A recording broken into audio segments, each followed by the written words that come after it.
So we were discussing this case number 4, when the object is placed between f and 2f. Okay. So when the object is placed between f and 2f, we take a parallel ray passing through the focus, second a ray passing through the optic center. Both of them meet, these rays meet at which point? It meets at a point beyond 2f. Okay. They meet at a dash. So we get an inverted, enlarged or magnified. You can say enlarged or magnified. Okay, both have the same meaning. Either you can say enlarged image or magnified image. Real image. Why? Because the rays are actually meeting. So real, inverted, magnified image. And where is the location of the image? It is beyond 2f. So this is how you will draw this diagram. Okay. Next is this diagram when object is at f. Okay, so when the object is at f, we take a ray parallel to principal axis passing through the focus, and next we take another ray which passes through the optic center, and you can see that both these rays, they are parallel to each other. They are going parallel to each other. Since the rays are parallel, we can say they will never meet, or we can say they will meet at infinity. Okay, so if we are very optimistic means we think positively, we will say that they will meet somewhere in infinity. So we say like that, we will meet in infinity, because we don't see any end to this. So where is the object placed? Object is placed at focus. Where is the image formed? We will say it is formed at infinity. How is the image? It will be very highly enlarged. We don't know. Highly enlarged. Okay. And it will be real. So it will meet somewhere. That is what we are saying. So that is how we draw this diagram.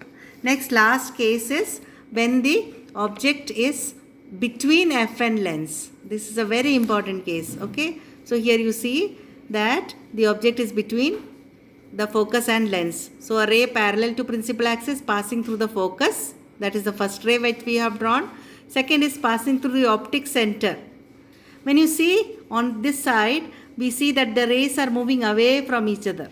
When they were parallel, at least we had some hope that they will meet. But here there is no hope, because they are diverging, they are going away from each other. That is why what we do, still we are thinking positively, isn't it? We are optimistic. We will say, okay, they must have had a past where they were living together, isn't it? So we extend this and see which point is that from which they appear to start from. So we extend these two rays. So when you extend also, don't bend the rays, go straight at the back and see where they are meeting. So this ray meets at a dash. So the image of point A is formed at a dash. So you can see that the image formed is upright or erect. In all the other cases we said inverted because it was upside down. But here it is erect image. So this is an erect, upright image. Okay. And where is it formed? It is formed on the same side of the object. Okay. So object is at the same side of the image is at the same side of the object. That is the location. Okay. And then we can say that what about the image? The nature of the image? It is enlarged, but virtual, because the rays are not meeting. We are just extending it and saying they appear to come from this point. Okay. So the image is virtual, enlarged. Okay. And what is the other thing that we say? We say that it is upright or erect. So image is upright, virtual, enlarged, and on the same side of the object. That is very important.